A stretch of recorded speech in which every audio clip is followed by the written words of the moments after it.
This सकीनाली। तो कैसे हैं आप सभी लोग? तो बच्चा बाटी, जिस तरीके से मैंने और हर्षित सर ने आप सभी लोगों के साथ एक प्रॉमिस किया था कि हम लोग अपने चैनल पर जो ड्रीम्स लर्निंग वाला चैनल था, जिसको हम लोग ने नाम बदल के द हसलर्स कर दिया है, इस चैनल पर आप लोग का पूरा कंटेंट आने वाला है, वो भी रिड्यूस सिलेबस के हिसाब से। ये हमारे स्ट्रिक्टली 2022-23 से रिलेटेड कंटेंट होगा।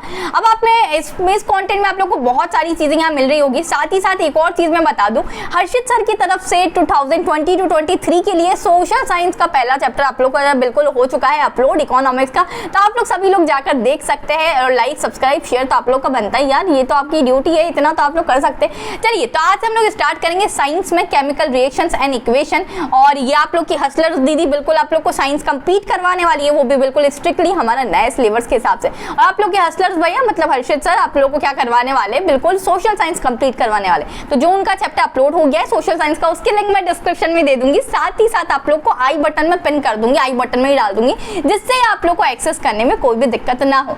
यार बहुत प्यारा चैप्टर है केमिकल रिएक्शंस एंड इक्वेशन, जो कि साइंस आज से हम स्टार्ट कर रहे हैं। आप सभी बच्चों से एक गुजारिश है, एक विनती है ना, एक रिक्वेस्ट समझ लीजिए। आप लोग के बेटो हाफ ईयरली अभी आने वाले, तो please let me know in the comment section कि आप लोग के हाफ ईयरली में कौन कौन से चैप्टर्स आ रहे हैं। साथ ही साथ आप लोग का हाफ ईयरली कब से स्टार्ट होने वाला, डेट आप लोग बिल्कुल बता सकते हैं, क्योंकि आप लोग अगर बता देंगे तो हमारे लिए बहुत अच्छा होगा कि हम लोग आपको उससे ज्यादा चीजें कवर करवा दे, साथ ही साथ क्वेश्चंस की प्रैक्टिस करवाए और PYQs आप लोग के लिए लेकर आए। तो प्लीज यार सभी अपने अपने हिसाब से मुझे बता देना किस किस के कब कब होने वाले हैं आप लोग की हाफ ईयरली, और क्या सिलेबस है साइंस और सोशल साइंस और इंग्लिश हिंदी सबका बता सकते हो, ठीक है, कमेंट्स में बिल्कुल बिल्कुल, ठीक है। साथ ही साथ आप लोग हमसे कनेक्ट करने के लिए बिल्कुल इंस्टाग्राम और टेलीग्राम पर भी ज्वाइन हो सकते हैं, जहां आप लोग की क्वेरीज डाउट सॉल्व हो रहे होंगे, और आप लोग अगर इंटरेक्ट करना चाहे तो बिल्कुल वहां इंटरेक्ट भी कर सकते हैं। तो चलिए स्टार्ट करते हैं आज हम लोग केमिकल रिएक्शंस एंड इक्वेशन। तो यार बहुत प्यारा चैप्टर है। मैं स्टार्ट करने से पहले आप लोग को दो चीजें बताना चाहती हूँ कि यहाँ हम लोग को फिजिकल और एक केमिकल चेंज पढ़ना है, ठीक है। अब फिजिकल चेंज का क्या मतलब होता है, तो यार ऐसी कोई चीज जो कि रिवर्स हो सके, क्या हो सके, रिवर्स हो सके, ठीक है, जो रिवर्सिबल हो नेचर में, हम क्या बोल सकते हैं, रिवर्सिबल। और केमिकल चेंज मतलब क्या, जो इरिवर्सिबल हो, जो वापस मतलब एक बार अगर चेंज हो गया ना यार भाई साहब, हम वापस से इसको चेंज नहीं कर सकते, ठीक है, तो वो क्या हो गया, इरिवर्सिबल हो गया, ठीक है। तब मैं तुम्हारे सामने पेश कर रही हूँ बहुत ही प्यारे प्यारे फोटोग्राफ, जिसको देख के तुम्हारा मन ललचाने लगेगा, और तुम लोग को बताना है कि ये फिजिकल चेंज है या केमिकल चेंज। बिल्कुल तुम लोग को यार वो नहीं करना है, ठीक है, चिटिंग बिटिंग नहीं करनी है। कमेंट सेक्शन में लिखो पहला ये कौन सा चेंज है, फिजिकल चेंज या केमिकल चेंज। अब इसमें तुम लोग को फोटो दिख रही है, एक जगह पिज्जा है, एक जगह बर्गर है, एक तुम्हारा बकेट है, फ्रेंच फ्राइज है और कोक की बॉटल है। अब तुम लोग को बताना है इट इज फिजिकल चेंज और केमिकल चेंज। मतलब इसका मतलब है यार ये क्या है, हमारा कुकिंग ऑफ फूड है। क्या है ये, कुकिंग ऑफ फूड है। यार देखो कुकिंग ऑफ फूड कैसा होगा तुम्हारा, फिजिकल या इधर केमिकल चेंज, तो मैं बता देती हूँ, तुम लोग कॉमेंट्स में लिख दो यार फटाफट पॉज करके, इट इज केमिकल चेंज। क्यों बेटो, अब देखो यार मैंने खाना पका लिया है, ठीक है, बना लिया है, अब मैं उसको रिवर्स कर सकती हूँ क्या, ये बिल्कुल पिज्जा को मैं रिवर्स कर सकती हूँ, पिज्जा ब्रेड में कन्वर्ट कर सकती हूँ, नहीं कन्वर्ट कर सकते ना दीदी, आपने इसको कुक कर लिया है ना, इस पर चीज आ गई है, अब बहुत सारी डिफरेंट हमारी वेजिटेबल्स इस पर है ना। बर्गर को कर सकते हैं हम क्या वापस से, नहीं कर सकते। फ्रेंच फ्राइज को वापस से मैं आलू के फॉर्म में कन्वर्ट कर सकती हूँ, नहीं कर सकते। तो इट इज इरिवर्सिबल। और इरिवर्सिबल चेंज कैसा होता है, मैंने अभी भी तुम लोग को बताया, इरिवर्सिबल चेंज कैसा होगा, केमिकल चेंज होगा, ठीक है। और इसमें एक नया सब्सटेंस मिल रहा है, मतलब हम लोग ने पिज्जा ब्रेड से पिज्जा बना लिया है ना, आलू से हमने फ्रेंच फ्राइज बना ली, बर्गर के हमने बहुत अंदर बहुत सारी चीजें स्टफिंग करके रखी है ना, तो इट इज इरिवर्सिबल चेंज और न्यू सब्सटेंस कैन फॉर्म। अब नेक्स्ट आप लोग को दिख रहा है एक आइस की फोटो दिखाई दे रही है, जल्दी से बताओ फिजिकल है या केमिकल चेंज। बेटू इट इज फिजिकल चेंज है ना।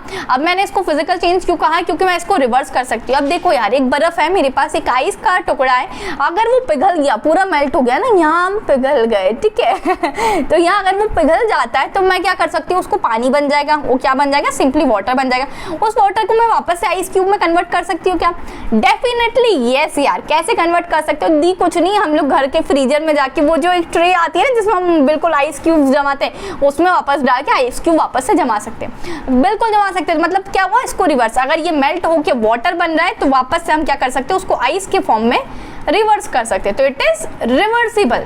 तो रिवर्सिबल चेंज कैसा होता है हमारा, तुम लोग को पता है, रिवर्सिबल चेंज मतलब फिजिकल चेंज, ठीक है। अब चलिए बात करते हैं हम लोग identify the physical and chemical change में। हमारे पास रस्टिंग ऑफ आयरन है, तीसरा फोटो तुम लोग को दिख रहा है। अब यार आयरन पे रस्ट लग जाती है, जंग लग जाती है, तुम्हारे यहाँ भी बहुत सारे ऐसे आयरन होंगे, ठीक है। मतलब मेरा घर रिनोवेट हुआ था तो हमारे यहाँ जो कुंडी निकली, समझ रहे हो, समझ रहे हो, समझ रहे हो ना। थी और बहुत सारी ऐसी अपनी निकलती है ना लोहे की चीज़ें, वो हमने ना ऊपर टेरेस पे रख दी थी। टेरेस पे रखने के बाद जब पानी आता है, रेनफॉल आता है और बहुत सारा डस्ट, ठीक है, मॉइस्चर सबके कांटेक्ट में आने से आयरन क्या हो जाता है, रस्ट लगने लग जाती है। तो या कि इस आयरन को मैं उसके पुरानी स्टेट में, मतलब जो बड़ा साफ सुथरा आयरन था उस वाले स्टेट में ले जा सकती हूँ क्या? डेफिनेटली नहीं। तो ये कौन सा चेंज होगा? केमिकल चेंज, ठीक है। केमिकल चेंज मतलब क्यों? Because it is irreversible in nature और न्यू सब्सटेंस कैन फॉर्म। यार ये रस्टिंग ऑफ आयरन एक न्यू सब्सटेंस हुआ, इसकी हमारी प्रॉपर्टीज, केमिकल प्रॉपर्टीज डिफरेंट होगी जो नॉर्मल आयरन होता है उससे। ये नॉर्मल आयरन है, ये रस्टिंग ऑफ आयरन है, and both are different from each other, ठीक है। नेक्स्ट फोटोग्राफ तुम लोग को दिखाई दे रही है हमारी कैंडल की। यार कैंडल में ना तुम लोग को एक बहुत प्यारी चीज बताने वाली हूँ मैं। यहाँ ना कैंडल में दो चीजें होती है, physical change plus chemical change. दीदी हाउ इट इज पॉसिबल? ऐसा तो हो नहीं सकता।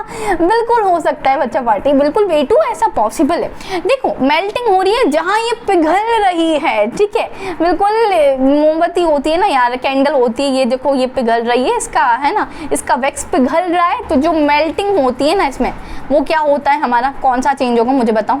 Melting is my physical change, it is my physical change.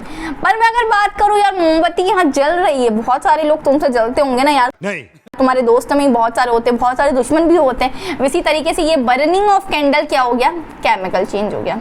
Burning की बात करूँ मैं तो ये केमिकल चेंज में, मैं दोनों का आप लोग को रीजन देती हूँ। बिल्कुल घबराना नहीं है कि दीदी ने बस बता दिया, कोई रीजन नहीं दिया। अरे रे तुम्हारी इस हसलर दीदी तुम्हें पूरा रीजन देगी। देखो बेटा, मेल्टिंग का मतलब क्या कि सिर्फ इसका ना कुछ प्रॉपर्टीज चेंज नहीं हो रही, इसका सिर्फ शेप चेंज हो रहा है। मतलब मेल्ट हो रहा है कि वैक्स, और वैक्स के ऊपर वैक्स का ये रेले गिर रहा है।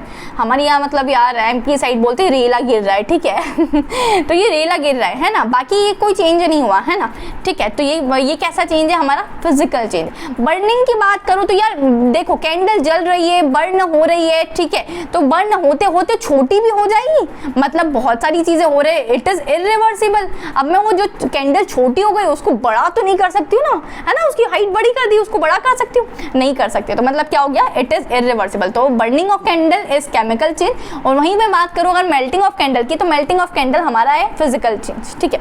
अब नेक्स्ट फोटोग्राफ तुम्हारे पास है राइपनिंग ऑफ बनाना, ठीक है, बनाना, ठीक है, राइपनिंग। अब देखो यार बनाना पक गया है, ये कैसे पता चलता है हमें? इनके ब्लैक ब्लैक डॉट्स, ये देखो, ये इनको भी पिंपल हो गए, देखना है ना, हम क्या कर सकते हैं, ठीक है। तो ये राइप हो गया है। अब तुम लोग को पेपर में अगर आए कि राइपनिंग ऑफ फूड, तो तुम लोग ऐसा मत लिखना कि राइपनिंग ऑफ फूड कौन सा चेंज होता है, ये होता है हमारा केमिकल चेंज। क्योंकि मैं इसको यार जो हमारा कच्चा बनाना होता है, ठीक है, उसके फॉर्म में तो नहीं कन्वर्ट कर सकती हूँ, फकरे की बात है ना। तो क्या होता, अब यार मैंने बोला राइपनिंग ऑफ बनाना का एग्जाम्पल दिया, तो तुम ऐसा मत करना कि राइपनिंग ऑफ एप्पल आए तो तुम लोग लिख दो कि दीदी ने तो पढ़ाया ही नहीं था, सकीना दी ने इतना बताया था कि राइपनिंग ऑफ बनाना आए तो तुम्हें केमिकल चेंज लिखना है, ऐसा नहीं है। देखो मैं तुम्हारे पास यहाँ दो चीजें लेकर आई हूँ, ये देखो, फर्स्ट हमारे पास है ये एक एप्पल है, ठीक है, देखो बड़ा अच्छे से ना एप्पल, ये ठीक है। ये एप्पल क्या है? ये कच्चा एप्पल है, हम सब देखो ना, इसका कलर रेड नहीं हुआ है। अब मैं बोलूंगी कि ये राइप हो गया, ये कैसे पता चलेगा तुम लोगों को? क्योंकि दीदी उसका कलर कैसा हो जाता है? Red, red for love. हाँ, प्यार में ही सब डूब मरता है ना, क्यों? सही बात है ना। देखो ये कैसा हो गया? अब रेड कलर का एप्पल हो गया। अब तुम लोग सी द डिफरेंस, ये हल्का सा कच्चा है, ठीक है, एंड ये एप्पल कैसा है? ये बिल्कुल पक चुका है, तो ये राइप हो चुका है। तो राइपनिंग ऑफ एप्पल को मैं इस वाले फॉर्म में वापस से कन्वर्ट कर सकती हूँ? नहीं ना। तो डेट मीन्स ये क्या हो गया? हमारा केमिकल चेंज हो गया। तो आई होप तुम लोग को राइपनिंग ऑफ फ्रूट समझ में आ गया हो। कि राइपनिंग ऑफ फ्रूट कैसा होता है? हमारे केमिकल चेंज होता है। अब बात करते हैं यार, जो हमारा मेन टॉपिक है केमिकल रिएक्शन पर आते हैं कि केमिकल रिएक्शन हमारा क्या होता है, जो कि हमारा नाम है कि केमिकल रिएक्शन एंड इक्वेशन, ठीक है। केमिकल रिएक्शन का मतलब होता है सब नई नई चीजें होगी, है ना, जब केमिकल चेंजेस होंगे तब नई नई चीजें होना चालू हो जाएगी। क्या नई चीजें हो रही है? डेफिनेशन पे चलते हैं। Chemical reaction is a process in which new substance with new properties are form, ठीक है। देखो केमिकल चेंज होगा तभी केमिकल रिएक्शन बनेगी, सबसे पहली बात दिमाग में बैठाओ। फिजिकल चेंज होगा तब केमिकल रिएक्शन नहीं होगी बच्चा, ठीक है। केमिकल चेंज हुआ तो केमिकल रिएक्शन हो रही है। केमिकल रिएक्शन ऐसी प्रोसेस है जिसमें नए सब्सटेंस बनते हैं, नई नई प्रॉपर्टीज के साथ, तो वो होता है हमारे केमिकल रिएक्शंस। अब देखो आगे चलते हैं हम लोग, मैं केमिकल रिएक्शन के तुम लोग को एग्जांपल्स डिस्कस करती हूँ। अब देखो देयर इज अ एग्जांपल जिसमें मैंने हाइड्रोजन प्लस ऑक्सीजन लिखा है। तब तुम लोग को पता है बेटू हाइड्रोजन जब रिएक्ट करेगा हमारे ऑक्सीजन से तब नया प्रोडक्ट क्या मिलता है। अब हमारा नया प्रोडक्ट मिलता है यहाँ वाटर, ठीक है। अब मैंने तो ये क्या हो गया, मेरे पास एक केमिकल रिएक्शन हो गई। क्या क्या रिएक्शन में क्या क्या करा हमने, हाइड्रोजन को ऑक्सीजन के साथ रिएक्ट करवाया तो हमें वाटर मिल गया। सेकेंड एग्जाम्पल मैं तुम लोग को बताती हूँ, जब मैंने सोडियम को क्लोराइड के साथ रिएक्ट करवाया, सोडियम प्लस क्लोराइड, देखो ये प्लस करवाते हैं, इसका मतलब इसको इसके साथ रिएक्ट करवा रहे हैं, ये इंडिकेट करता है, ठीक है। यहाँ प्लस साइन क्या इंडिकेट कर रहा है, समझ गए। साथ ही साथ मुझे मिलेगा सोडियम क्लोराइड। अब यार तुम लोग ये सोच रहे होंगे कि दीदी इनका नाम, इसका हाइड्रोजन है इसका ऑक्सीजन है, पर ये जो यहाँ साइड वाली चीज है और यहाँ साइड वाली चीज है इनको कुछ ना कुछ कहते होंगे यार, नामकरण तो होगा ना। जैसे मैं मेरे घर में सबसे बड़ी हूँ तो मुझे एल्डर सिस्टर बोलते हैं, मेरी छोटी बहन को यंगर सिस्टर बोलते हैं, तो इनका भी कुछ नाम है यार, इनका भी मतलब प्रॉपर्टीज के हिसाब से कुछ नाम होगा, ठीक है। तो यार इनका नाम देखो, यहाँ देखो। अब जो हमारे प्लस होते हैं मतलब हमारे लेफ्ट हैंड साइड पर जो चीजें है और राइट हैंड साइड पर चीजें, इनके भी नाम है ना, इनके मम्मी पापा ने भी इनका नामकरण रखा था कुंडली के हिसाब से बच्चावाटी। अब देखो जो लेफ्ट हैंड यार LHS और RHS अभी तक तुमने मैथमेटिक्स में पढ़ा हुआ है ना, तुम पढ़ते थे LHS equals to RHS hence proved है, यही चीजें तुम्हें केमिस्ट्री में भी पढ़नी है। देखो जो LHS वाली चीजें मतलब लेफ्ट हैंड साइड, ये मेरा लेफ्ट हैंड है भैया, तो लेफ्ट हैंड साइड वाली चीजों को हम बोलते हैं रिएक्टेंट्स। क्या बोलते हैं बच्चा बाटी, जल्दी से बताओ, रिएक्टेंट्स। और राइट हैंड साइड वाली चीजों को हम बोलते हैं यहाँ प्रोडक्ट।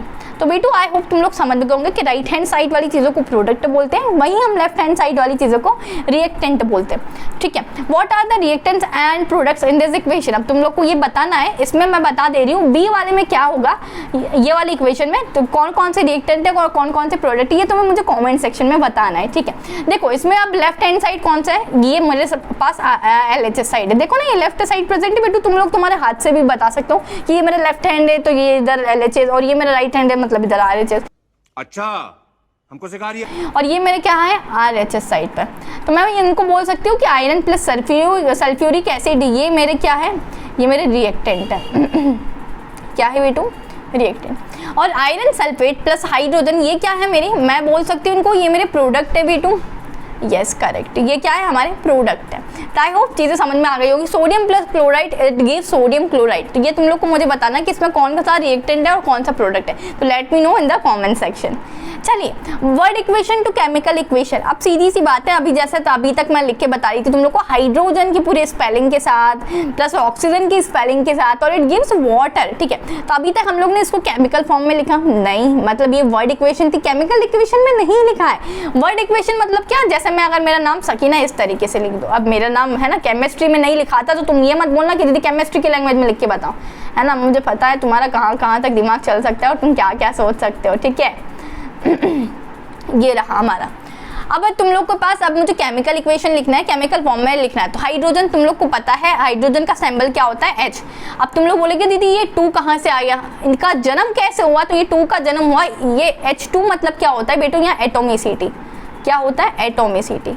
वैसे ही ऑक्सीजन का सिंबल तो होता है दीदी O, तो आपने 2 क्यों रखा है इसके साथ, तो वापस से एटोमिसिटी है ये, ठीक है। और ये H2O मिल गया। अब देखो ये H2 प्लस O2 ये मेरे क्या है बेटू, यहाँ ये मेरा एलिमेंट है, अगेन ये भी मेरा एलिमेंट है, और H2O जो मिला है ये मेरा कंपाउंड है, ठीक है। 2 एलिमेंट्स मिलकर कंपाउंड बनाते हैं, 2 या 2 से ज्यादा एलिमेंट्स मिलकर कंपाउंड बनाते हैं, ठीक है। वापस sodium plus chloride, sodium chloride, इसके केस में भी सोडियम मेरा एलिमेंट है, क्लोराइड मेरा एलिमेंट है और सोडियम क्लोराइड मेरा कंपाउंड है। Na plus Cl2 it gives NaCl, sodium मतलब Na, क्लोराइड मतलब Cl2 और सोडियम क्लोराइड मतलब उन दोनों का मिक्सचर, तो ठीक है NaCl। अब यार तुम लोग को नेक्स्ट पढ़ना होगा बैलेंसिंग ऑफ इक्वेशन, मतलब बैलेंस मतलब क्या, दोनों की मास हमारे पास इक्वल होनी चाहिए, LHS साइड पर भी और RHS साइड पर भी। अब यार तुमने बचपन में तराजू देखा है, अब मुझे नहीं पता तुम्हारे वहाँ अभी भी आते कि नहीं, पर मेरे यहाँ तो अभी भी सब्जी मंडी में जब तुम जाते हो ना, तो आज भी हमारे यहाँ सब्जी मंडी में सब्जी तराजू में ही तोल के दी जाती है। तराजू मतलब क्या होता है, तुम्हें फोटो डिस्प्ले हो रही होगी, ठीक है। तराजू मतलब होता है बच्चा जहाँ मतलब अगर मम्मी ने बोला कि यार बेटो आधा किलो ना आलू लेकर आना, तो क्या करता है एक साइड आधा किलो आलू रखता है और एक साइड क्या करता है, उनके पास स्टोन्स होते हैं, हाफ kg का, 1 kg का, 2 kg का, तो हाफ kg का वो स्टोन रख देता है। जब वो दोनों स्टोन यहाँ इक्वल हो जाता है ना, ऐसा इक्वल, देखो ऐसा ऐसे इक्वल, तो ठीक है, मतलब ऐसा क्या हो गया कि वो दोनों इक्वेशन बैलेंस हो गई, दोनों का मास क्या हो गया, इक्वल हो गया। मास कैसे हो गया, इक्वल। तो अब हम लोग को मास देखना है, ठीक है। तो अब इसके लिए मैं तुम लोग के लिए बहुत ईजीएस्ट वे लेके आई हूँ कि तुम लोग ने अगर ध्यान से समझाना तो इसके बाद तुम लोग को बिल्कुल भी दिक्कत फेस नहीं करनी पड़ेगी। There is a equation H2 + O2 it gives H2।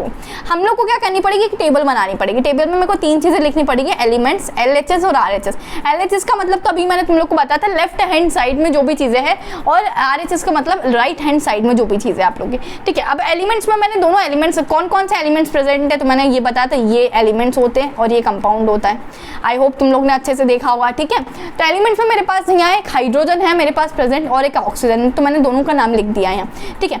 LHS side की अगर मैं बात करूँ तो LHS में मेरे पास हाइड्रोजन को देखो, सबसे पहले LHS साइड में हाइड्रोजन के पास कितना मास है, 2, ठीक है। तो यहाँ मैंने 2 लिख दिया। अब मैं इसको देख रही हूँ, हाइड्रोजन के पास RHS साइड में कितना मास है, तो ये रहा RHS, ठीक है। हम लोग RHS साइड आ गए। हाइड्रोजन के पास अगेन दीदी यहाँ 2 मास है, तो 2, तो क्या हाइड्रोजन बैलेंस है, हाँ हाइड्रोजन का तो मास इक्वल है, तो दीदी ऐसा जाएगा, ऐसा, ठीक है। और नहीं मास इक्वल होता तो कोई ऊंचा कोई नीचा, कोई ऊंचा कोई नीचा, ऐसा जाता है, ठीक है। चलिए let's talk about oxygen. Oxygen को हम लोग जब लेफ्ट हैंड साइड देखेंगे, LHS की बात करते हैं, तो ऑक्सीजन के पास कितना मास है, तो तुमने बोला दीदी 2, तो यहाँ LHS के बॉक्स में हमने 2 लिख दिया। देखो ये LHS है, इसके बॉक्स में मैंने 2 लिखे। अब देखो ऑक्सीजन को हम लोग कहाँ चेक करेंगे, राइट हैंड साइड पर। तो राइट हैंड साइड पर मुझे ऑक्सीजन को चेक किया, दीदी यहाँ तो 1 ही मास है, यहाँ तो 2 मास है ही नहीं। कोई बात नहीं बच्चा, हम इसको ना कर सकते हैं। इस पर नहीं है तो हम लोग को इसको बैलेंस करना होगा। यहाँ मास इक्वल नहीं है, यहाँ क्या है RHS साइड पर ये 1 है, तो मतलब ये कैसी है, बैलेंस इक्वेशन नहीं है ऑक्सीजन के केस में। हाइड्रोजन तो बैलेंस था पर ऑक्सीजन बैलेंस नहीं। चलिए बैलेंस करने के लिए क्या करना पड़ेगा, देखो तुम ऐसा मत करना कि इसके बाद H2 ऐसा लिखते तो O के बाद भी तुम ऐसा 2 लगा दो, ये तुम्हारा जो है ना ये गलत हो जाएगा, ठीक है। इंस्टीड ऑफ डेट तुम लोग को यहाँ क्या करना है मैं तुम लोग को बताती हूँ। तुम लोग को ना 2 से मल्टीप्लाई करना पड़ेगा। तुम लोग बोलोगे दीदी 2 से मल्टीप्लाई करना पड़ेगा तो हमारा ये तो बिगड़ जाएगा। कौन बिगड़ेगा, हाइड्रोजन तो बिगड़ जाएगा। तो कोई बात नहीं, हम हाइड्रोजन को वापस से बैलेंस कर लेंगे। देखो अब मैंने क्या बोला, तुम्हें RHS साइड पर 2 से मल्टीप्लाई करना होगा, तो ये 2 से मैंने मल्टीप्लाई कर दिया RHS साइड पर। चलो अब नई टेबल बनाते हैं ना, वो पुरानी टेबल को डिश क्या हो वो लेवा दो। अब क्या हुआ, मेरे पास यहाँ एलिमेंट्स है, यहाँ LHS और वापस से RHS, 3 मैंने तुम लोग को चीजें लिखना सिखाई है। टेबल में वापस भरना चालू करो। एलिमेंट्स में तुम्हारे पास कौन से 2 एलिमेंट्स है, यही हाइड्रोजन भी है दीदी और ऑक्सीजन भी। वापस से H और O मैंने एलिमेंट्स यहाँ डाल दिए। LHS साइड पर वापस से अब आप लोग देखना चालू करेंगे। तो हमने क्या करा, अभी हमारे पास इक्वेशन बैलेंस नहीं है तो हमने 2H2O करा, ठीक है। मतलब ये O के पास मेरे पास कितना आ गया, 2 आ गया मास, ठीक है। अब O के पास तो 2 आ गया है, ठीक है, ये O हो गया बैलेंस। पर तुम एक चीज देखो, यहाँ अगर तुम लोग हाइड्रोजन को देखने जाओगे तो हाइड्रोजन के पास कितना मास हो गया, 2H2, मतलब 2 × 2 क्या होता है, 4 होता है, मल्टीप्लिकेशन आता है, आई होप है ना। तो यहाँ तुम्हारा तुमने लिखा है कि दीदी RHS ना हाइड्रोजन RHS साइड पर 4 हो चुका है। तो अब मेरे पास दिक्कत हो गई है यार, मुझे LHS साइड पर भी हाइड्रोजन को 4 करवाना पड़ेगा, उसका मास 4 करवाना पड़ेगा। कैसे करवाऊंगी, LHS साइड पर तो अभी तक हमारा हाइड्रोजन H2 था, O2 ऐसी इक्वेशन थी, ठीक है। यहाँ भी हमने क्या करा, इसको 4 बनाने के लिए यहाँ तुम 2 से अगेन मल्टीप्लाई करो, तो वापस से 2 × 2 कितना हो जाएगा, 4 हो जाएगा। तब क्या करा हमने, LHS साइड पर भी 2 से मल्टीप्लाई करा। तो अब तुम लोग पूरी इक्वेशन को बहुत प्यार से देखो, ठीक है। रुको मैं वापस से इसको इरेज करके हम लोग वापस से सारी चीज़ें कंक्लूड करते हैं, ठीक है। आई होप चीज़ें क्लियर हो रही हो तुम्हें। और अगर नहीं भी समझ में आ रही तो तुम लोग को इसको 1-2 बार पढ़ोगे तो तुम लोग को आ जाएगी, बिल्कुल डरने की बात नहीं है। पहला चैप्टर है, पहली बार पढ़ रहे हो तो हो सकता है कि नहीं समझ में आए, बिल्कुल भी घबराने और डरने की कोई बात नहीं है। देखो 2H2, ठीक है। अब हाइड्रोजन कितना है, 4। LHS साइड की बात कर रही है, कौन सा पार्ट है हमारा, LHS, और ये RHS, ठीक है। बात मैं पहले सबसे पहले तुम्हारा लिख दूँ। LHS साइड की बात करें तो हाइड्रोजन को देखते हैं, तो हाइड्रोजन कितना है, 4, 2 × 2, तो ठीक है 4 हो गया। अब हाइड्रोजन की बात करते हैं RHS साइड पर, तो 2 × 2 हाइड्रोजन कितना हो गया, 4। ओके, तो ये इट इज बैलेंस्ड, तो मैं यहाँ B लिख देती हूँ, Bal, ठीक है। अब हम लोग एलिमेंट्स में ऑक्सीजन पे चलते हैं, ऑक्सीजन की बात करते हैं, तो ऑक्सीजन कितना है, O2, मतलब 2 है, लिख लिया हमने। LHS साइड पर ऑक्सीजन 2 है। RHS पर चलते हैं, तो RHS साइड पर भी देखो ये 2 इससे भी मल्टीप्लाई हो जाएगा, तो O भी कितना है, 2 है RHS साइड पे। तो आई होप ये तुम्हें क्लियर हो गया होगा। तो let me know in the comment section कि दीदी बैलेंस रिएक्शन इसके बाद देखने के बाद आ गई।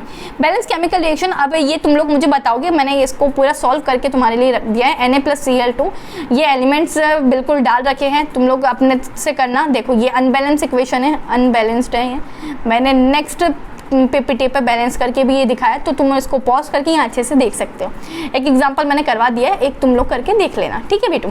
अब देखो हम लोग इसको अब देखो यार, जो ये रिएक्शंस अभी तक हमने लिखी ना, ये रिएक्शन अगर तुम लोग लिख के आओगे तो तुम लोग को नंबर मिलेंगे क्या? बिल्कुल भी नहीं, ठेंगा मिलेगा, ठेंगा। क्यों ठेंगा मिलेगा दीदी? अब यार देखो बेटू, तुमने ना इसके फिजिकल स्टेट्स नहीं लिखे। फिजिकल स्टेट का मतलब क्या होता है? देखो यहाँ फिजिकल स्टेट मतलब कुछ चीज़ें सॉलिड होती है, कुछ चीज़ें लिक्विड होती है, कुछ चीज़ें एक्वस होती है और कुछ चीज़ें गैस के फॉर्म में होती है। तो यहाँ एस क्या रिप्रेजेंट करेगा? सॉलिड। लिक्विड के लिए हम एल को रिप्रेजेंट करते हैं। एक्वस, एक्वस मतलब क्या होता है कि किसी भी चीज़ को पानी में घोलना, डिजोल्व करना, तो वो एक्वस सॉल्यूशन बन जाता है, ठीक है। अब मैंने बोला सोडियम को मुझे पानी में, वाटर में डिजोल्व करना है, तो वो क्या हो जाएगा? एक्वस सॉल्यूशन हो जाएगा, बिकॉज मैंने वाटर, सिंपल वाटर के अंदर सोडियम को डिजोल्व किया, ठीक है। अब यहाँ एक गैसियस होता है, तो ये चार चीज़ें तुम लोग को याद रखनी है। अब O2 मतलब क्या होता है? ऑक्सीजन है, ये सीधी सी बात है। तो ऑक्सीजन गैस होती है, तुम लोग ने देखे ना ऑक्सीजन सिलेंडर, इतने बड़े बड़े ऑक्सीजन सिलेंडर्स हमारे पास आते हैं। कोविड के टाइम पर तुम लोग ने बहुत सारों ने देखे होंगे, ठीक है। तो ऑक्सीजन गैस के फॉर्म में होती है, तो यहाँ हम लोग इसको जी से लिखेंगे।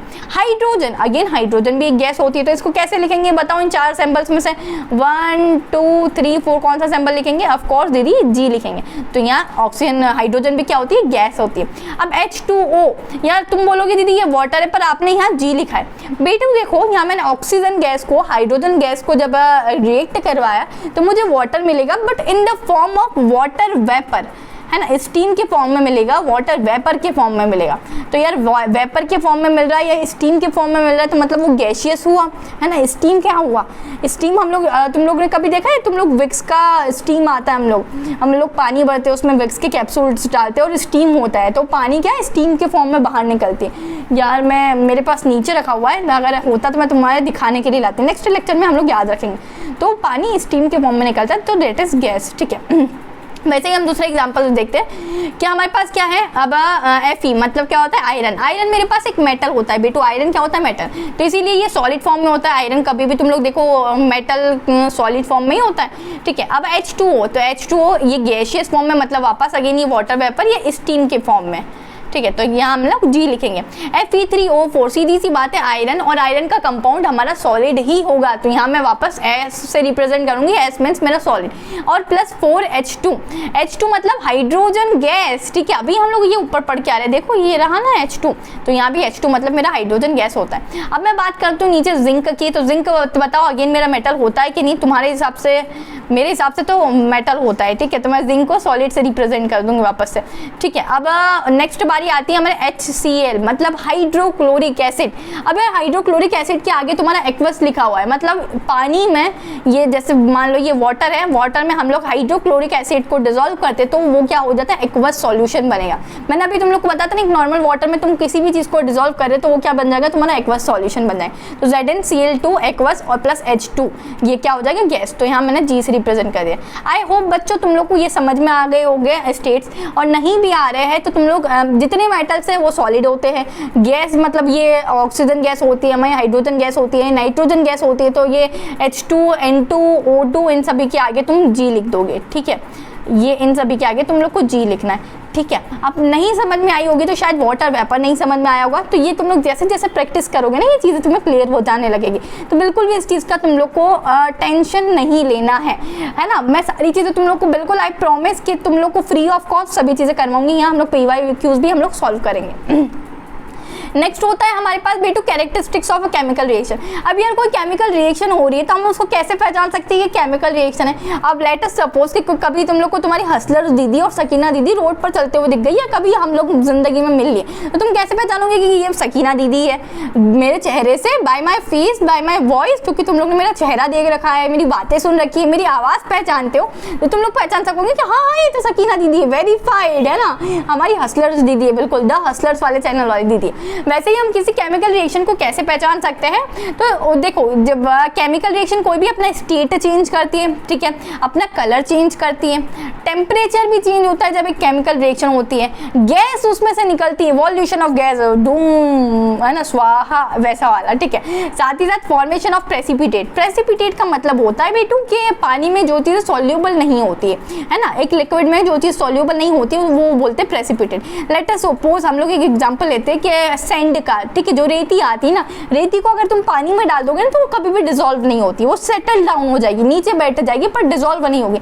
नहीं हो तो तुम लोग करके देख लेना, है ना, अपने स्कूल से रेती ले आना, बाहर से ही रेती ले आना अपने घर के बाहर, और एक गिलास में पानी में रेती डाल के देखना, वो डिसॉल्व होगी? बिल्कुल भी नहीं होगी। तो let me know in the comment section की दीदी हमको ये पता था और हमने ये एक्सपेरिमेंट ट्राई किया है, ठीक है। चल, सबसे पहले हम लोग ने देखा कैरेक्टरिस्टिक्स ऑफ केमिकल रिएक्शन में, अब एक एक को हम लोग डीपली डिस्कस करेंगे। Change of state. अब चेंज ऑफ स्टेट में मैं सबसे अच्छा एग्जांपल तुम लोग को यहाँ लेके आई हूँ कैंडल का, है ना। अभी हम लोग ने कैंडल का फिजिकल और केमिकल चेंज में देखा था, अब कैंडल को हम लोग यहाँ देख रहे हैं। कैंडल का वैसे स्टेट क्या होता है? सॉलिड होता है, ठीक है। कैंडल कैसी होती है? एक सॉलिड होती है ना, ठीक है।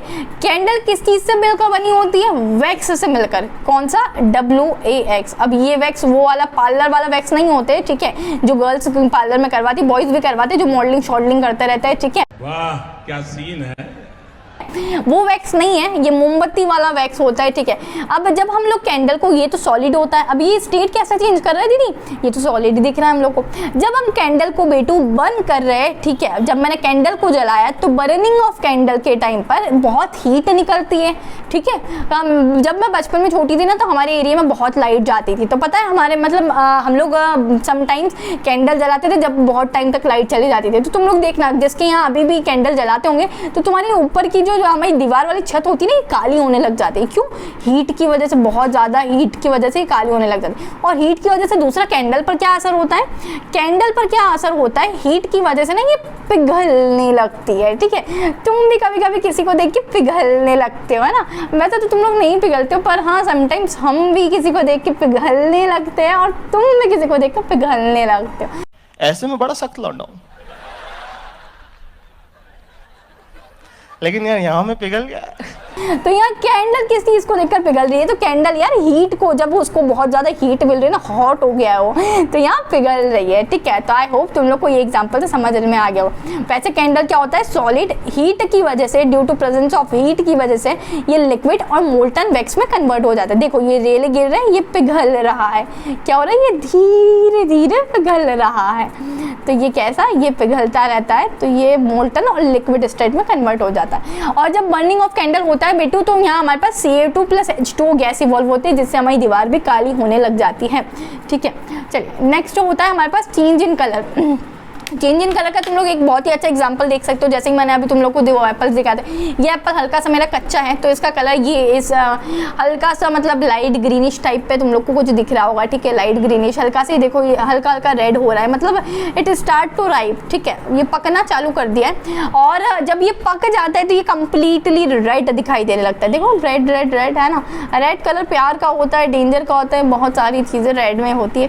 साला ये दुख का खत्म नहीं होता बे। खैर क्या कर सकते हैं। चलो, तो चेंज इन कलर में तुम लोग को समझ में आ गया है, फ्रॉम दिस टू दिस, तो ये क्या हो गया? चेंज इन कलर, है ना। ये कच्चा था और पकने के बाद, राइप होने के बाद ये कम्प्लीटली रेड में कन्वर्ट हो जाता है। वैसे ही हमारी केमिकल रिएक्शंस भी होती है कि जो कलर चेंज कर देती है। कैसे? जैसे देखो, मैं तुम्हें एग्जाम्स में लिखने को आएगा तो तुम लोग क्या कर सकते हो, ये वाला बिल्कुल एग्जाम्पल लिख सकते हो। क्या रिएक्शन लिख के आनी है? Citric acid plus potassium permanganate. ये क्या होता है? पोटेशियम परमैंगनेट का तुम लोग को कलर बताना होगा, तो ये पर्पल कलर का होता है बेटू।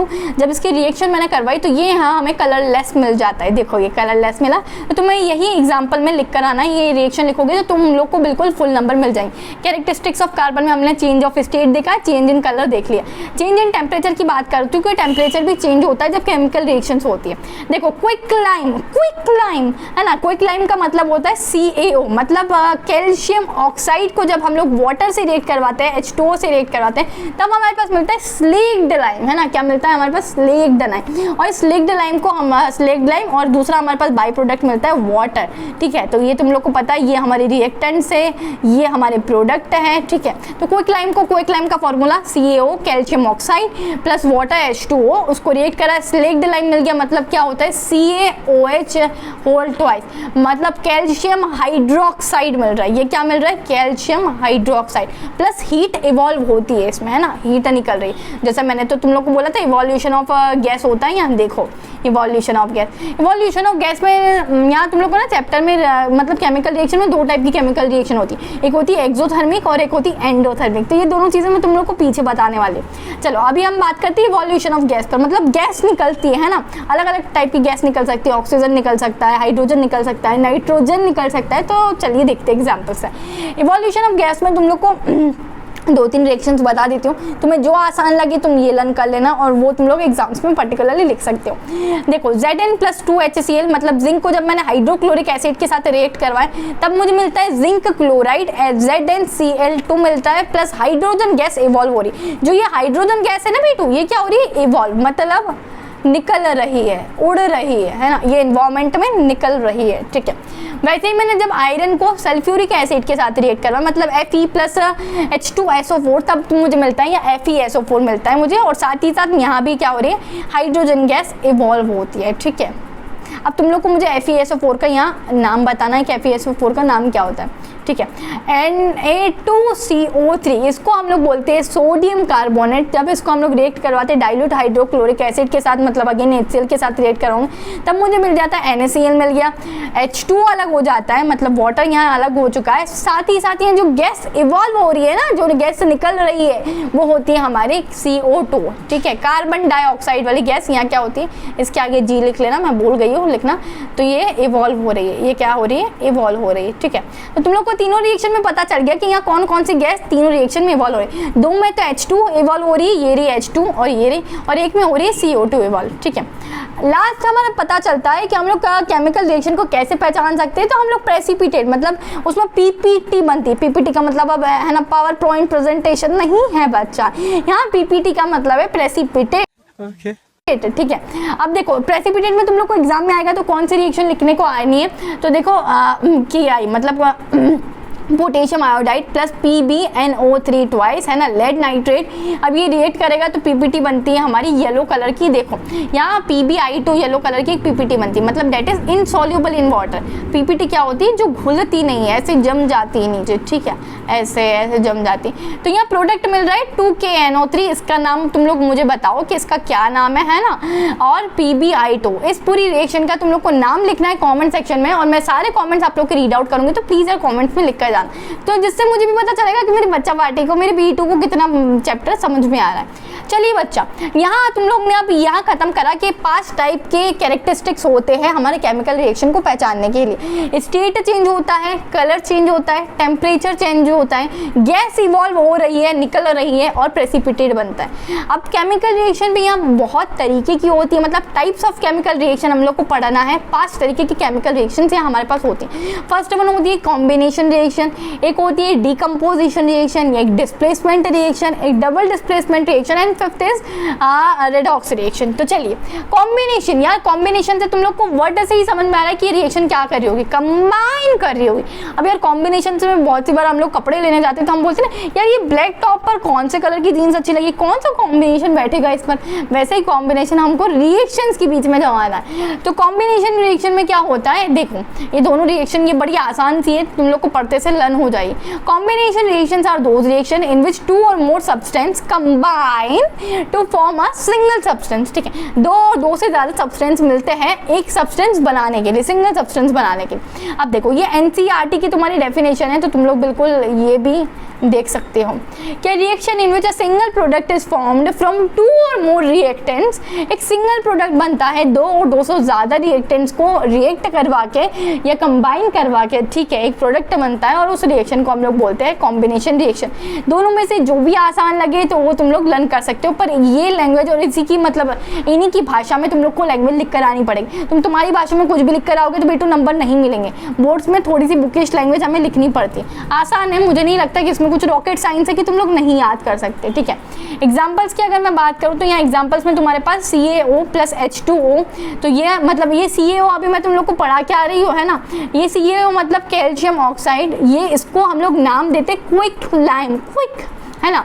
अभी इसको आप लोग वाटर के साथ डिजॉल्व कराते हैं तो मुझे मिलता है स्लेक लाइम, मतलब कैल्शियम हाइड्रोक्साइड, ये ट्वाइस भी आएगा, है ना, CaOH ट्वाइस, ये तो 2 लगा लेना बेस में, ये एक्वस होता है और हीट यहाँ इवॉल्व हो रही है। तो ये कैसी रिएक्शन हो गई, कॉम्बिनेशन, या मतलब क्विक लाइन को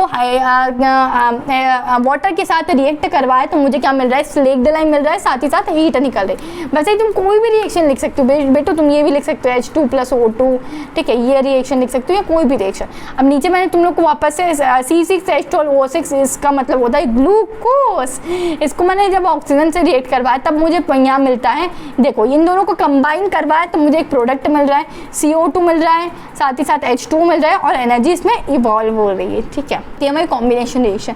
नेक्स्ट हम लोग को पढ़नी डिकम्पोजिशन रिएक्शन। तो डिकम्पोजिशन रिएक्शन पूरी उल्टी होती है। यहाँ हम लोग 2 और 2 से ज़्यादा प्रोडक्ट को, यहाँ हम लोग क्या कर रहे हैं, 2 और 2 से ज़्यादा रिएक्टेंट्स को मिलाकर प्रोडक्ट बना रहे हैं। वहाँ हम लोग एक सिंगल प्रोडक्ट को तोड़कर, है ना, in the presence of heat या किसी भी चीज़ से तोड़कर 2 और 2 से ज़्यादा रिएक्टेंट हम लोग उसमें से निकाल लेंगे। चलो देखो, जस्ट अपोजिट है कॉम्बिनेशन रिएक्शन से, है ना। तो डिकम्पोजिशन रिएक्शन, तो देखो decomposition reaction are those reaction in which one compound splits, मैंने क्या बोला, एक प्रोडक्ट को हम लोग तोड़कर 2 और 2 से ज़्यादा रिएक्टेंट निकाल सकते हैं। One compound split to form 2 और मोर सब्सटेंस, ये NCERT की डेफिनेशन है, तुम्हारी दीदी ने तुम्हारे लिए सब ला दिया है।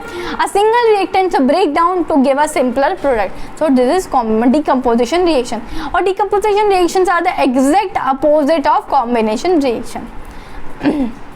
चलो अब हम लोग को ये क्या है, मेरा प्रोडक्ट है CaCO3, है ना। इसको मैंने हीट दी, एक्सटर्नल हीट देंगे और इसको तोड़ने की कोशिश करेंगे तो कैसे टूटेगा, ये CaO प्लस Ca2 के फॉर्म में यहाँ टूट जाएगा। तो ये क्या हुआ, 2 और 2 से ज़्यादा हमें रिएक्टेंट्स मिल गए। एक प्रोडक्ट को हमने स्प्लिट करवाया, ये क्या था, हमारे प्रोडक्ट था। एक प्रोडक्ट को हमने हीट के प्रेजेंस में स्प्लिट करवाया तो हमें 2 और 2 से ज़्यादा रिएक्टेंट्स यहाँ मिल रहे हैं। Same again as it is बच्चा पार्टी, तुम लोग को क्या करवाना है, अगेन नेक्स्ट प्रोडक्ट लेना है। कैसा नेक्स्ट प्रोडक्ट, देखिए हमने AgBr लिया है यहाँ, तो AgBr को मैं Hmu और in the presence of light के फॉर्म में तोड़ने की कोशिश कर रही हूँ, ठीक है ना। ये तो हमारे एटमॉस्फेयर में प्रेजेंट ही होता है, ठीक है। तो अब यहाँ मुझे क्या 2 और 2 से ज़्यादा वापस से प्रोडक्ट मिलेंगे, तो यहाँ मुझे प्रोडक्ट मिल रहा है Ag और Br, तो दोनों अलग अलग हो गया। यहाँ क्या क्या मिल रहा था, हमें Ag मिल रहा है और साथ ही साथ Br मिल रहा है। देखो Ag मिला और यहाँ मुझे Br मिल गया, तो इन दोनों को ऐसे तोड़ दिया in the form of in the presence of Hmu और लाइट, ठीक है। याद रखना है कॉम्बिनेशन रिएक्शन का जस्ट अपोजिट होता है डिकम्पोजिशन रिएक्शन। अब आते हैं डिस्प्लेसमेंट रिएक्शन। बहुत प्यारा सा एग्जांपल तुम लोग को यहाँ देना चाहूँगी। बचपन में क्या था, मैं और मेरी बेस्ट फ्रेंड हम लोग साथ ही एक ही बेंच पर बैठते थे, ठीक है। अब यार मैं बहुत ही टॉकेटिव हूँ, मतलब चपड़ चपड़ चपड़ चपड़ चपड़ मेरा मुंह चलता ही रहता है दिन भर, मैं एकदम शांत नहीं रह सकती हूँ, ठीक है। तो मैं मेरी बेस्ट फ्रेंड के साथ हमेशा क्या करती रहती थी, बिल्कुल बात ऐसा मुँह चलाते रहती थी। तो बहुत सारी टीचर्स को ना बड़ी दिक्कत होती रही, उनकी क्लास डिस्टर्ब होती थी मेरे बोलने से, ठीक है। तो क्या करते थे, यहाँ मुझे उठाकर दूसरे की जगह पर बैठा देते थे और दूसरे बच्चे को उठाकर मेरी बेस्ट फ्रेंड के पास बैठा देते थे। मतलब क्या हो रहा है, यहाँ मेरा डिस्प्लेसमेंट हो रहा है। एकदम इन्होंने वक्त बदल दिया, जज्बात बदल दिए, जिंदगी बदल दी। मुझे डिस्प्लेस करके मेरी पोजीशन पे किसी और बंदे को लाया जा रहा है और मुझे किसी और बंदे के पास बिठाया जा रहा है ना। तुम्हारे भी साथ कभी कभी ऐसा होता होगा ना कि तुम बहुत बोलते हो या किसी लड़के के पास लड़की बैठ गई तो हाँ, है ना, दिल में बिल्कुल लड्डू फूटने लग जाते, 440 वोल्ट का झटका लगने लग जाता है ना हमें, ठीक है। तो यहाँ मेरा क्या हो रहा है, डिस्प्लेसमेंट हो रहा है, क्योंकि मुझे डिस्प्लेस करके किसी और के जगह पर बैठाया जा रहा है और किसी और को मेरी बेस्ट फ्रेंड के पास बैठाया जा रहा है, क्योंकि मैं बहुत ही बोलती हूँ ना। और समटाइम्स तो क्लास से भी भगा दिया जाता था, कॉलेज लाइफ में भगा दिया जाता था। स्कूल लाइफ में तो मैं कभी बाहर नहीं हुई थी क्लास से, हाँ 12th क्लास में ज़रूर हुई थी यार, पर वो मतलब बहुत सारे लोग थे हम जब हमको भगा दिया था क्लास से। ठीक है। तो चलिए वैसे ही डिस्प्लेसमेंट यहाँ भी हो रहा है कि मोर रिएक्टिव मेटल क्या करेगा, लेस रिएक्टिव मेटल को यहाँ से भगा देगा। यार ये तो बात बहुत गलत है ना यार। तो दीदी हम कैसे डिसाइड करेंगे कि कौन सा मोस्ट रिएक्टिव मेटल है और कौन सा लीस्ट रिएक्टिव मेटल? तो वो भी तुम्हारे लिए केमिस्ट्री ने आसान कर दिया है ना, बहुत सारे साइंटिस्ट हैं। तो देखो पहले डेफिनेशन देखते हैं। Displacement reaction are those reaction in which a more reactive metal displace are less reactive metal. ठीक है, मोर रिएक्टिव मेटल डिस्प्लेस कर रहा है हमारे लेस रिएक्टिव मेटल को। और नेक्स्ट हम लोग बोल सकते हैं कि the reactivity of a metal is decided by the reactivity series. कौन सी रिएक्टिविटी सीरीज? तो ये रही तुम्हारे सामने रिएक्टिविटी सीरीज। तुम लोग इसको कैसे याद कर सकते हो? ऐसे भी याद कर सकते हो। Please stop calling me a careless zebra, instead try learning how copper saves gold. ठीक है, तो यहाँ तुम लोग को ये दिखी रही है रिएक्टिविटी सीरीज। मैं तुम लोग को फटाफट से एग्जाम्पल की तरफ ले चलती हूँ कि तुम्हें बहुत अच्छे से समझ में आने लगे। देखो हमारे पास जिंक एक मेटल है, इसीलिए सॉलिड फॉर्म में। इसको जिंक को मैंने रिएक्ट करवाया CuSO4 से, मतलब जिसको हम बोलते हैं कॉपर सल्फेट। ठीक है, वो एक्वस सॉल्यूशन में, मतलब एक पानी है मेरे पास, उसमें मैंने कॉपर को डाल दिया है। तो CuSO4 का मेरे पास एक एक्वस सॉल्यूशन है। इसको जब हम लोग, ये क्या है, ये हम मेरे रिएक्टेंट्स हैं, दोनों क्या है मेरे रिएक्टेंट्स। प्रोडक्ट में जो मिल रहा है ZnSO4 प्लस Cu। तो देखो तुम लोग, ये Zn ने क्या करा, थोड़ा सा मिटा देती हूँ मैं इसको, है ना, थोड़ा सा साफ कर देते। ठीक है, यहाँ क्या करा, ये Zn ने Cu की गर्लफ्रेंड को चोरी करके ले गया यार, है ना। वक्त बदल गए यार, क्या कर रहा है ये Zn। यहाँ अभी तक सिंगल था, पर इसने क्या करा, यहाँ आके मिंगल हो गया। इसने Cu की गर्लफ्रेंड को भगा कर ले गया। ऐसा क्यों हुआ? चलो रिएक्टिविटी सीरीज में देखते हैं कि जिंक ज्यादा रिएक्टिव है या फिर कॉपर। देखो जिंक को मैं डिसाइड करती हूँ, कहाँ है कहाँ है कहाँ है जिंक, ये रहा जिंक। कॉपर को देखो कहाँ है, ये रहा कॉपर। तो कौन ऊपर है? जिंक। मतलब जिंक ज्यादा स्मार्ट होगा, ज्यादा पैसे वाला होगा, ज्यादा इंटेलिजेंट होगा, तभी तो कॉपर की गर्लफ्रेंड को सल्फेट को भगाकर ले गया। देख लो, ये सिंगल से मिंगल हो गया और कॉपर यहाँ सिंगल हो चुका है। ओ भाई मारो मुझे, मारो मारो मुझे, मारो मारो। नहीं ये मजाक हो रहा है, एक सेकंड यार, मजाक हो रहा है। नहीं ये एस फॉर सिंगल भी तुम समझ सकते हो, पर एस फॉर सॉलिड है, मतलब कॉपर एक मेटल है। ठीक है, तो समझ ही सकते हो क्या हो रहा है, डिस्प्लेसमेंट कैसे कैसे होता है। रियल लाइफ में भी ऐसा डिस्प्लेसमेंट हमें देखने को मिलता है। अच्छा, चलिए सेकेंड एग्जांपल पे चलते हैं। जब मेरे पास एक आयरन का टुकड़ा है, मतलब Fe मेरे पास, Fe में साथ ही साथ क्या हो जाएगा, अब CuSO4 वापस मैंने कॉपर सल्फेट के साथ रिएक्ट करवाया। ठीक है, तो यहाँ क्या होगा, अब देखो आयरन और कॉपर में से कौन मोस्ट रिएक्टिव और कौन लीस्ट रिएक्टिव है। चलिए देखते हैं। आयरन ये रहा, अब कॉपर को देखते हैं। कॉपर वापस से आयरन जीत चुका है, मतलब आयरन क्या हो जाएगा, सिंगल से मिंगल हो जाएगा। देखिए भाई साहब, आयरन हो चुका है मिंगल। कॉपर की गर्लफ्रेंड मतलब सल्फेट को वापस से आयरन भगा के ले चुका है, और कॉपर बिल्कुल फसड्डी निकला है हमारा कि वापस ही मिंगल से क्या हो चुका है, सिंगल हो चुका है। खत्म, बाय बाय टाटा। ठीक है, तो इस तरीके से तुम्हें डिस्प्लेसमेंट रिएक्शन याद रखनी है। चलिए डबल डिस्प्लेसमेंट रिएक्शन। तो डबल डिस्प्लेसमेंट रिएक्शन का कोई भी लेन देन नहीं है डिस्प्लेसमेंट रिएक्शन से, डिस्क्लेमर है ना। तुम ये मत समझना कि अब दो बार डिस्प्लेसमेंट हो रहे तो डबल डिस्प्लेसमेंट, ऐसा कुछ भी नहीं है बेटा। ओके, ठीक है, डबल डिस्प्लेसमेंट का मतलब होता है कि यहाँ हमारे पास एक्सचेंज ऑफ आयंस हो रहे होंगे। देखो डबल डिस्प्लेसमेंट रिएक्शन और those reaction in which there is exchange of ions to form a new compounds. ठीक है, दो टाइप की डबल डिस्प्लेसमेंट रिएक्शन होता है, पहला होता है प्रेसिपिटेशन, दूसरा न्यूट्रलाइजेशन। अब देखो जैसे डबल डिस्प्लेसमेंट रिएक्शन में तुम लोग को बहुत अच्छे तरीके से समझाती हूँ, पॉजिटिव नेगेटिव की तरफ अट्रैक्ट होता है ना। मतलब लाइक चार्जेस कैसे होते हैं, अट्रैक्ट करते हैं या रिपेल करते हैं, रिपेल करते हैं। और अनलाइक चार्जेस कैसे होते हैं, पॉजिटिव किसकी तरफ, देखो Na प्लस होता है, SO4 माइनस होता है। ठीक है, साथ ही साथ वापस से Ba भी क्या होता है हमारा, प्लस होता है, और Ca2 माइनस होता है। ठीक है, यहाँ तुम लोग देख सकते हो। तो मतलब पॉजिटिव नेगेटिव के साथ रिएक्ट करेगा। आखिर मेल का क्या ही मेल होता है, इसीलिए मेल फीमेल से अट्रैक्ट होती है और फीमेल भी मेल से।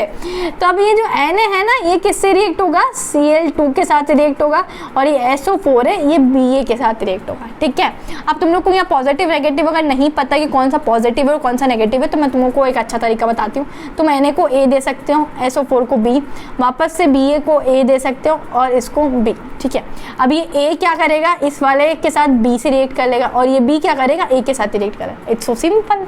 ठीक है। अगर तुम्हें नहीं भी पता है कि कौन सा प्रोडक्ट के ऊपर किसके माथे पे प्लस साइन लगता है और किसके माथे पे माइनस साइन लगता है, तो तुम ये वाली ट्रिक अपना सकते हो। तो देखो यहाँ Na2 मतलब ये Na2 किसके साथ रिलेट कर गया, Cl2 के साथ, तो ये देखो NaCl बन गया यहाँ। और ये Ba किसके साथ रिलेट करिए, SO4 के साथ, तो यहाँ BaSO4 प्लस NaCl। तो यहाँ तुम लोग को रिएक्शन में एक बार अच्छे से पढ़कर बता देती हूँ कि रिएक्शन हमारी क्या हो रही है। तो आई होप तुम लोगों ने नोट कर लिया होगा, नहीं तो बेटू पॉज करके नोट कर लेना। चलिए यहाँ तुम लोग को रिएक्शन में हो रहा है बेटू कि Na2SO4 एक्वा सॉल्यूशन है, BaCl2 के साथ रिएक्ट कर रहा है, तो हमें मिलेगा BaSO4 मतलब ये वाला इससे रिएक्ट कर जाएगा, प्लस NaCl मतलब ये इससे रिएक्ट करेगा। सीधी सी बात है, ये A है, वापस से लिख देती हूँ, ये B है, ये A है और ये B है। तो A B के साथ ये वाला A इस B के साथ रिएक्ट कर रहा है और ये वाला B इस A के साथ रिएक्ट कर रहा है। ठीक है, आई होप समझ में आ गया हो। नहीं। रिडॉक्स रिएक्शन बहुत आसान है, डेफिनेशन वाइज सिर्फ a reaction in which both reduction and oxidation takes place is called a redox reaction. तुम लोगों को बहुत ही प्यारे तरीके से, बहुत प्यार से बेटू इस चीज़ को याद करना पड़ेगा, शिद्दत से लर्न करना पड़ेगा, ठीक है, तभी जाके तुमसे ये रिएक्शन सही होगी। रिडक्शन का मतलब होता है कि रिमूवल ऑफ ऑक्सीजन, जिसमें से जा रहा ऑक्सीजन को जब रिमूव करते हैं तब भी हम रिडक्शन बोलते हैं, या फिर तुम एक हाइड्रोजन को जोड़ रहे हो तब भी रिडक्शन होता है। रिडक्शन का मतलब या तो तुम ऑक्सीजन को निकाल रहे हो, रिडक्शन, ठीक है, रिमूव ऑफ ऑक्सीजन, या फिर एडिशन ऑफ हाइड्रोजन, तो इसका मतलब होता है हमारा रिडक्शन। अब मैं बात करूँ अगर ऑक्सीडेशन की, तो यहाँ क्या हो रहा है, वहाँ रिडक्शन में रिमूवल ऑफ ऑक्सीजन था, तो ऑक्सीडेशन में एडिशन ऑफ ऑक्सीजन होगा। साथ ही साथ वहाँ रिडक्शन में क्या था, एडिशन ऑफ हाइड्रोजन था, तो ऑक्सीडेशन में रिमूवल ऑफ हाइड्रोजन होगा। इस चीज़ का तुम्हें ध्यान रखना। चलिए सबसे पहले यहाँ कॉपर है, कॉपर के साथ मैंने ऑक्सीजन को रिएक्ट करवाया, मतलब क्या है मैंने बताओ, मतलब जो एडिशन ऑफ ऑक्सीजन क्या होता है बताओ, ये रहा एडिशन ऑफ ऑक्सीजन होता है ऑक्सीडेशन। तो मैं यहाँ बोल सकती हूँ कि यहाँ क्या हो रहा है, इस वाले रिएक्शन में ऑक्सीडेशन हो रहा है, ऑक्सीडेशन, ठीक है, क्योंकि ये इसने कॉपर ने CU के साथ रिएक्ट करा और हमारा मिल गया CuO, है ना, ऑक्सीजन के साथ रिएक्ट करा। अब CuO मतलब कॉपर ऑक्साइड को जब मैं हाइड्रोजन के साथ रिएक्ट करवा रही हूँ, तो एडिशन ऑफ हाइड्रोजन किस में होता है, रिडक्शन में। चलो चेक करवाती हूँ, एडिशन ऑफ हाइड्रोजन किस में हो रहा है, अगेन रिडक्शन में। तो ये क्या हो गया हमारे रिडक्शन, CuO प्लस H2, तो ये रिडक्शन। पर रिडॉक्स रिएक्शन क्या बोलती है बेटू कि ऑक्सीडेशन और रिडक्शन एक ही रिएक्शन में टेक्स प्लेस होने चाहिए। तो चलो मैंने नीचे एक तुमने रिएक्शन लिखवाई है जिसमें ऑक्सीडेशन भी हो रहा है, साथ ही साथ रिडक्शन भी हो रहा है। MnO2 प्लस 4HCl, तो इसने क्या करा है, MnCl2 plus 2H2O plus Cl2, ये तुम्हारी रिएक्शन है। अब देखो यहाँ Mn के पास O2 था, पर तुम प्रोडक्ट साइड पर देखोगे तो Mn के पास O2 नहीं है, इसने Cl के साथ रिएक्ट करा। मतलब यहाँ तुम लोग बोल सकते हो कि ये रिमूवल ऑफ ऑक्सीजन हो गया है, और रिमूवल ऑफ ऑक्सीजन को क्या बोलते हैं हम लोग, रिडक्शन। देखो रिमूवल ऑफ ऑक्सीजन को क्या बोलते हैं हम लोग, रिडक्शन। और यहाँ Mn के पास O2 था, पर प्रोडक्ट साइड पर Mn के पास O2 नहीं है, Cl है, मतलब ऑक्सीजन का क्या हो रहा है, रिमूव हो गया ऑक्सीजन। तो यहाँ मैंने लिख दिया इसी के हिसाब से इसका रिडक्शन हो रहा है। अब देखो ये HCl, मतलब HCl में H स्टैंड्स फॉर हाइड्रोजन। अब ये प्रोडक्ट साइड पर देखो, यहाँ हाइड्रोजन, यहाँ Cl अकेला है, हाइड्रोजन तो भाग गया, है ना, मतलब क्या हो गया, Cl अलग हो चुका है। तो रिमूवल ऑफ हाइड्रोजन क्या हो जाएगा हमारा, ऑक्सीडेशन। देखो removal of hydrogen is called oxidation. तो नीचे साइड जहाँ ये HCl था और यहाँ Cl मिला, मतलब यहाँ H अलग हो चुका है, रिमूव हो चुका है हाइड्रोजन, तो ये ऑक्सीडेशन होगा। और यहाँ MnO2 था पर ऑक्सीजन रिमूव हो चुका है, देखो यहाँ Cl2 आ गया, तो ये रिडक्शन होगा। नहीं भी समझ में आ रहा है तो बिल्कुल आप लोग को घबराने की जरूरत नहीं है, तुम 1 से 2 बार लेक्चर को देखोगे ऑटोमेटिकली तुम्हें चीजें समझ में आने लगी। अच्छा हमको बस यही हमारा चैप्टर बिल्कुल कंप्लीट होता है। मरी एक बार हम लोग कर लेते हैं, मैंने जो जो चीज़ें पढ़ा है एक क्विक रिवीजन करवा देती हूँ, ठीक है। तो यहाँ तुम लोग को सैम्पल्स बता रहे, solid S, gases G, liquid L, aqueous solution AQ, ठीक है। अब बैलेंस कैसे करते हैं कि रिएक्शन को मासेस इक्वल होना चाहिए, तुम्हें सिखाया था अभी, है ना। साथ ही साथ बच्चा तुम लोग को यहाँ केमिकल रिएक्शन 2 टाइप की होती है, पहली होती है हमारे पास एक्सोथर्मिक रिएक्शन और दूसरी होती है हमारे पास एंडोथर्मिक रिएक्शन। एक्सोथर्मिक और एंडोथर्मिक का क्या मतलब होता है, एक्सोथर्मिक एक ऐसी केमिकल रिएक्शन होती है जिसमें हीट निकल रही है, इवॉल्व हो रही है, ठीक है, हीट इज इवॉल्व। और एंडोथर्मिक रिएक्शन एक ऐसी रिएक्शन है जिसमें हीट इवॉल्व नहीं, एब्जॉर्ब हो रही है। जैसे क्या होता है हमारे पास टॉवेल होता है ना, जिससे हम नहा के निकलते तो पोस्ट, है ना, बात करने के बाद उस टॉवल पे अगर पानी गिर जाता है तो क्या करता है, टॉवल क्या करता है, उस पानी को सोक कर लेता है, एब्जॉर्ब कर लेता है। इसी तरीके से ये हीट को एब्जॉर्ब कर लेता है और उस रिएक्शन को बोलते हैं हम एंडोथर्मिक रिएक्शन। तो यहाँ आप लोग देख सकते हैं। केमिकल रिएक्शन में मैं एक्सोथर्मिक का तुम लोग को बहुत प्यारा एग्जाम्पल दूंगी, कोल का। ठीक है, जब हम कोयले को जलाते हैं तो क्या होता है, हीट निकलती है। मेरे पापा की भी कोल की फैक्ट्री है, तो मैं कभी वहाँ का व्लॉग शूट करके डालूंगी तो तुम्हें पता चलेगा। मतलब हमारे MP साइड जहाँ मैं रहती हूँ, मेरे रीजन में बेटो बहुत ज़्यादा ना यहाँ गर्म टेम्परेचर होता है। मतलब इन समर्स यहाँ 46 से ऊपर टेम्परेचर होता है। तो इतनी गर्मी में कोयले आपस में टकरा कर, मतलब आपस में इनकी रिएक्शन होती है और हीट प्रोड्यूस होने लगती है। और हीट कैसी होती है, इवॉल्व होती है। ठीक है, तो हीट निकलती है। वैसी आग नहीं लगती है कोयले में, ये ऑरेंज कलर की आग ऐसी नहीं लगती है। मतलब सिर्फ एक वाइट कलर की हीट हमें निकलती हुई दिखती है, बहुत स्मेल आती है, तो समझ में आ जाता है कि कोयले में आग लगी है। ठीक है, वैसे ही एंडोथर्मिक रिएक्शन जिसमें हीट एब्जॉर्ब हो जाती है। अगर मैं इसके एग्जांपल्स की बात करूँ तो डिकम्पोजिशन होते हैं ना, तो वो सभी में हमारी हीट कैसे हो जाती है, एब्जॉर्ब होती है, ना कि इवॉल्व होती है। ठीक है, रेडॉक्स रिएक्शन में तुम लोग ने देख लिया कि वैसी रिएक्शन जिसमें ऑक्सीडेशन और रिडक्शन दोनों चीज़ें हो। ऑक्सीडेशन तुम लोग को पता है, ऑक्सीडेशन मतलब क्या होता है, एडिशन ऑफ ऑक्सीजन, ठीक है, और रिमूवल ऑफ हाइड्रोजन। ठीक है, और रिडक्शन मतलब भी तुम लोग को पता है कि addition of hydrogen and removal of oxygen. ठीक है, तो ये चीज़ें तुम लोग को क्लियर हो जाए। कैरेक्टरिस्टिक्स ऑफ केमिकल रिएक्शन तुम लोग को पता है 5 टाइप से होता है। टाइप्स ऑफ केमिकल रिएक्शन अभी 5 टाइप की पढ़ाई, कॉम्बिनेशन होती है, डिकम्पोजिशन, डिस्प्लेसमेंट, डबल डिस्प्लेसमेंट और रिडॉक्स रिएक्शन। आई होप तुम लोग को पूरा चैप्टर बिल्कुल अच्छे तरीके से समझ में आ गया हो। यहाँ से बिल्कुल तुम्हारे यहाँ तक गया, इस यहाँ से यहाँ नहीं चला गया हूँ। ऐसा तो नहीं करा तुमने इस कान से सुन के इस कान से बातें निकाल दी। नहीं, बात से दिल तक का कनेक्शन है यार हमारा, तो यहाँ से यहाँ तक मेरी बातें बिल्कुल छू जानी चाहिए तुम लोग को।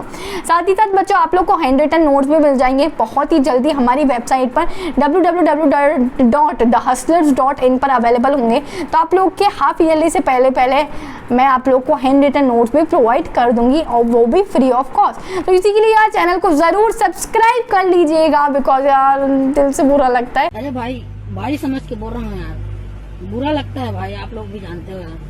तुम सब्सक्राइब नहीं करके जाते हो तो, और थैंक यू सो मच आप लोग लेक्चर को यहाँ तक देखने के लिए, और पूरा लेक्चर देखा है तो तुम लोग जाके देखना, लिख देना कि यस दीदी पूरा लेक्चर कवर किया है।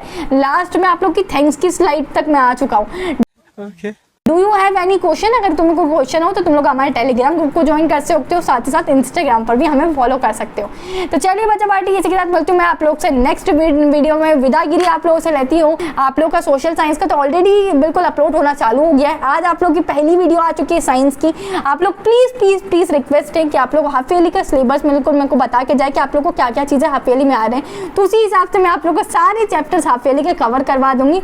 आप लोग को नोट्स प्रोवाइड करूँगी और क्वेश्चन की भी प्रैक्टिस हम यहीं यूट्यूब पर करूँगी। तो चलिए इसी के साथ सदा सेक्सी रहिए भाई बच्चे पार्टी, और मिलती हूँ मैं नेक्स्ट वीडियो में। तब तक keep learning, keep subscribing my channel and bye bye, take care, love you all.